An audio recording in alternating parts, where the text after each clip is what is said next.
अरे जान कवना कसूर पर तू हमार दिला वह के तोड़ी देलू हो। तो हेलो दोस्तों, आपका स्वागत है हमारे YouTube channel writer Mahesh Prajapati में।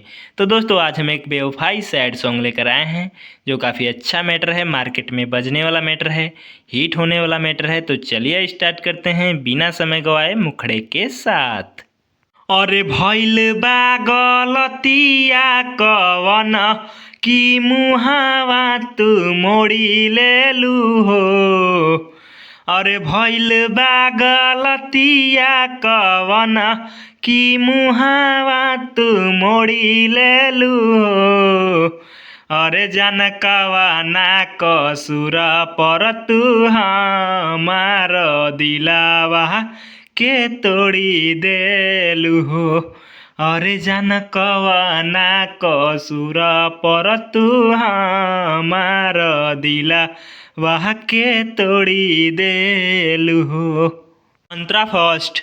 हंसी हंसी करत रहल हमसे तू बतिया, इहे सोची सोची फाट ताटे मोर छतिया।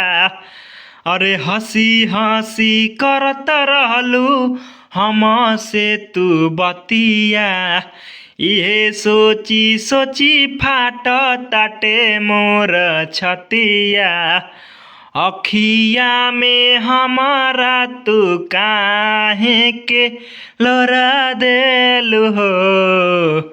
अरे सुना कवना कसूर पर तू हमार दिला वह के तोड़ी देलू हो।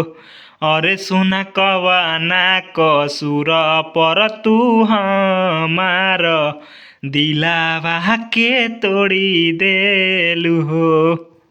दोस्तों, अगर किसी भाई को ये फुल सॉन्ग चाहिए तो वो हमसे संपर्क करके इस सॉन्ग को ले सकता है।